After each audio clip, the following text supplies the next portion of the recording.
আমার নাম রাজীব। আমার বয়স 50 বছর এবং আমি গ্রামে থাকি। আমার ছেলে কাজের জন্য শহরে থাকে। 4 বছর আগে তার বিয়ে হয়েছে। একদিন ভাবলাম ছেলের ও তার স্ত্রীর খোঁজ খবর নিতে শহরে যাই। শহরে পৌঁছানোর পর দেখি ছেলে তখন বাড়িতে নেই। বাড়িতে শুধু বৌমা একা।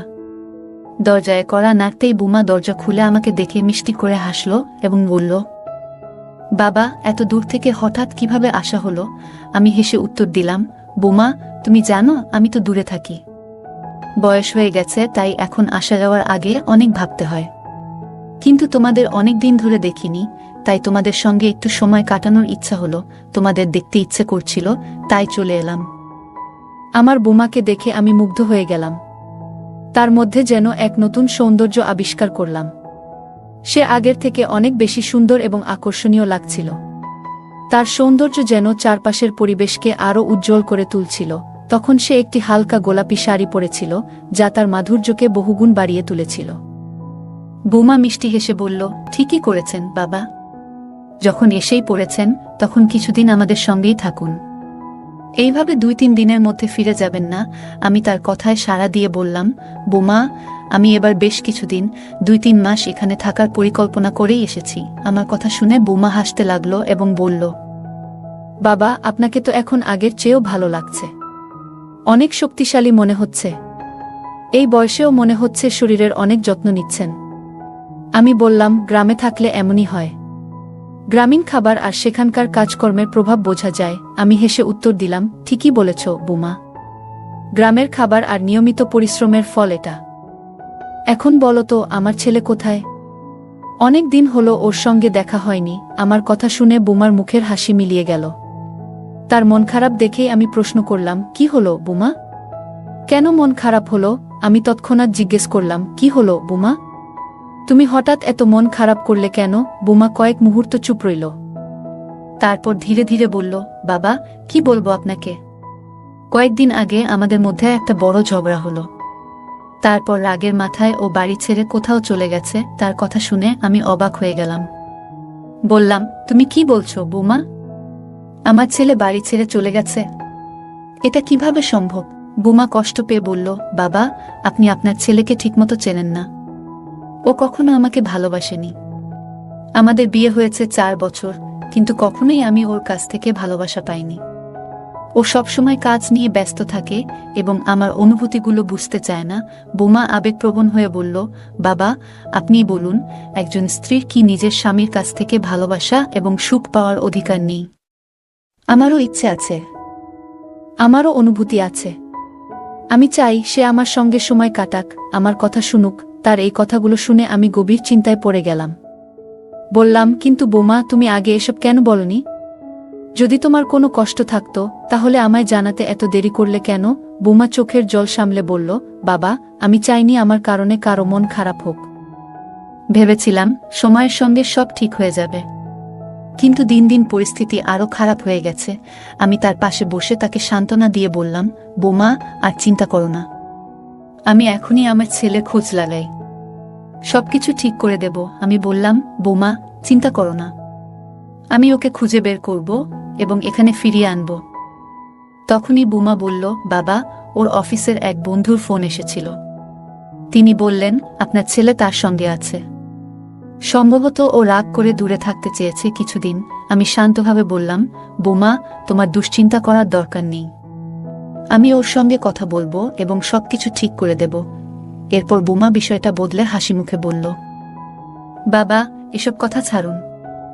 বলুন তো, এখানে এসে আপনার কেমন লাগছে? আমি মৃদু হেসে বললাম, এখানে এসে ভালোই লাগছে, কিন্তু তোমার কথাগুলো শুনে মনটা একটু ভারী হয়ে গেছে। তবে তোমাকে দেখে ভালো লাগছে। তোমাকে দারুণ লাগছে, মনে হচ্ছে বিয়ের পর আরো বেশি সুন্দর হয়ে গেছো। আমার কথা শুনে বৌমা একটু লজ্জা পেল এবং বলল, তাহলে কি আগে আমাকে ভালো লাগতো না? আমি হেসে উত্তর দিলাম, আগেও ভালো লাগতো, কিন্তু এখন যেন আরো বেশি ভালো লাগছে। হয়তো বয়সের কারণে এখন সবকিছু আরো গভীরভাবে অনুভব করতে পারছি। আমার বৌমা ছিল খুবই খোলা মনের এবং সহজ স্বভাবের। আমি যাই বলি সে সবকিছু সহজভাবে নিত। কখনো আমার কথায় মন খারাপ করত না বা কোনো অস্বস্তি অনুভব করত না। সে খুব সহজভাবে হাসত এবং খোলামেলা কথা বলত। কিছুক্ষণ পর বোমা হেসে বলল, বাবা, একটা কথা জিজ্ঞাসা করব। আমি মুচকি হেসে বললাম, বলো বোমা, কি জানতে চাও? আমি বললাম, বোমা, যেটা জানতে চাও নির্দ্বিধায় জিজ্ঞেস করো। বোমা একটু ইতস্ত করে প্রশ্ন করল, মা চলে যাওয়ার পর কি আপনি কখনো নিজের জীবনে আনন্দ খুঁজে পাওয়ার চেষ্টা করেছেন? তার এই প্রশ্ন শুনে আমি কিছুক্ষণ চুপ থেকে হেসে বললাম, বোমা, তুমি তো জানো আমার আগ্রহ কোনো নতুন বয়সী মেয়েদের দিকে নয়, বরং তোমার মতো বয়সের মানুষের সঙ্গ আমার ভালো লাগে। আমার এই কথায় সে একটু অবাক হলো এবং হালকা মজার সুরে বলল, হ্যাঁ, এটা জানি। তাই তো আপনি সবসময় আমার আশপাশে থাকেন, আমার পিছনে ঘুর ঘুর করেন। আমি মৃদু হেসে বললাম, বোমা, এতদিন দূরে থাকলেও তোমার চিন্তা, তোমার সুখ এবং তোমার কথাগুলো সবসময় আমার মনে ছিল। আমার এই কথা শুনে বোমা প্রথমবার একটু লজ্জা পেল এবং মৃদু হেসে সেখানে থেকে চলে গেল। একদিন আমি বোমার ঘরে গেলাম। ভেতরে গিয়ে দেখলাম সে ল্যাপটপে কিছু দেখছে। সে স্ক্রিনে এতটাই মনোযোগী ছিল যে আমার আশা টেরই পায়নি। আমি স্বাভাবিকভাবে জিজ্ঞেস করলাম, বোমা, কি দেখছ? আমার কথা শুনে সে হঠাৎ চমকে উঠল। তৎক্ষণাৎ ল্যাপটপের স্ক্রিন বন্ধ করে আমার দিকে তাকালো। তার চোখে একটা অদ্ভুত ভাব ছিল। বোমার চোখে একটু দ্বিধা দেখা গেল, কিন্তু সে কিছু বলল না। আমি আবার জিজ্ঞাসা করলাম, কি হলো বোমা? এত মন দিয়ে কি দেখছিলে? সে আমার প্রশ্ন এড়িয়ে যাওয়ার চেষ্টা করল এবং ইচ্ছে করেই প্রসঙ্গ পাল্টাতে বলল, বাবা, আপনি এখানে কেন এসেছেন? কিছু প্রয়োজন ছিল। আমি মৃদু হেসে বললাম, বোমা, সত্যি বলতে কি, আমার একটু ক্ষুধা লেগেছে। কিছু খাবারের ব্যবস্থা করতে পারবে? সে তৎক্ষণাৎ উঠে দাঁড়ালো এবং বলল, ঠিক আছে, আপনি বসুন, আমি আপনার জন্য কিছু বানিয়ে আনি। এরপর সে দ্রুত ঘর থেকে বেরিয়ে গেল। তার তড়িঘড়ি করে বেরিয়ে যাওয়ার ভঙ্গি দেখে আমার মনে হলো সে যেন কিছু লুকানোর চেষ্টা করছে। তার আচরণে একটা অস্বস্তি স্পষ্ট ছিল, যা আমি সহজেই বুঝতে পারলাম। বোমা যখন ঘর থেকে বেরিয়ে গেল, তখন আমি ভাবতে লাগলাম তার এমন আচরণের কারণ কি হতে পারে। বোমা ঘর থেকে বেরিয়ে যাওয়ার পর আমার কৌতূহল ক্রমশ বাড়তে লাগলো। মনে হচ্ছিল কি এমন বিষয় যা সে এত মনোযোগ দিয়ে দেখছিল, আর কেন আমার আসার সঙ্গে সঙ্গে সে ল্যাপটপ বন্ধ করে দিল। নিজেকে সামলে রাখা কঠিন হয়ে পড়ল। আমি ধীরে ধীরে তার ল্যাপটপটি চালু করলাম। স্ক্রিন অন হওয়ার সঙ্গে সঙ্গে আমি হতবাক হয়ে গেলাম। যা দেখলাম তা আমার কল্পনাতেও আসেনি। স্ক্রিনে যা ভেসে উঠল তা দেখে আমার মনে নানা প্রশ্ন উকি দিতে শুরু করল। এখন বুঝতে পারছিলাম কেন বোমা এত অস্থির ছিল এবং কেন সে ল্যাপটপ তড়িঘড়ি বন্ধ করে দিয়েছিল। আমি গভীর চিন্তায় পড়ে গেলাম, এই বিষয় নিয়ে তার সঙ্গে কথা বলা উচিত হবে কিনা। ঠিক তখনই আমি বোমার পায়ের আওয়াজ শুনতে পেলাম। সে ঘরে ফিরে আসছিল।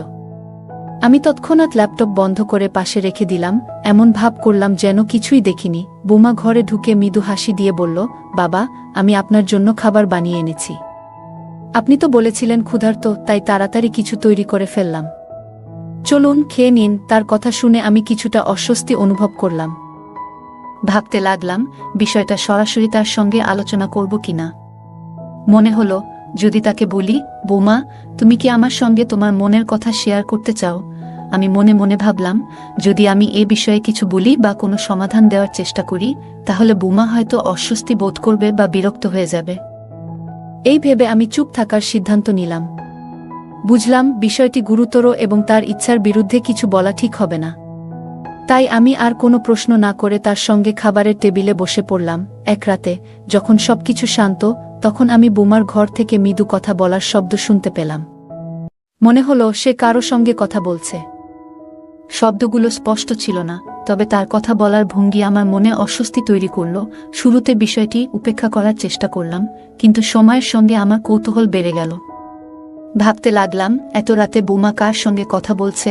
কিছুক্ষণ নিজেকে সংযত রাখার চেষ্টা করলাম, কিন্তু শেষ পর্যন্ত নিজেকে থামাতে পারলাম না। আমি আস্তে আস্তে তার ঘরের দিকে এগোলাম। দরজাটা সামান্য খোলা ছিল। শব্দ না করে আমি ভেতরে উকি দেওয়ার চেষ্টা করলাম। বোমা ফোনে কারো সঙ্গে কথা বলছিল। তার কণ্ঠস্বর খুব ধীর এবং নরম ছিল, কিন্তু কয়েকটি শব্দ আমার কানে এসে পৌঁছালো। আমি তাকে বলতে শুনলাম, তোমাকে এই ব্যাপারে আমাদের বাড়িতে আসতে হবে এবং সারা রাত এখানে থাকতে হবে। তার এই কথা শুনে আমি হতবাক হয়ে গেলাম। আমার চোখ বিস্ময়ে বড় হয়ে গেল। মনের মধ্যে একের পর এক প্রশ্ন উঠতে লাগলো। আমি নিজের কানকে বিশ্বাস করতে পারছিলাম না। ভাবতে লাগলাম, আমি কি শুনলাম? এটি কি সেই বুমা যাকে সবসময় সরল এবং সৎ মনে করতাম? সে এমন কথা কেন বলল, আর কার সঙ্গে কথা বলছে? এরপর দেখলাম ফোন রেখে দেওয়ার পর বুমা ঘরে এদিক সেদিক হাঁটাহাঁটি করছে। দেখে মনে হচ্ছিল সে যেন কোনো প্রস্তুতি নিচ্ছে। তার এই অস্বাভাবিক আচরণ আমার মনে আরো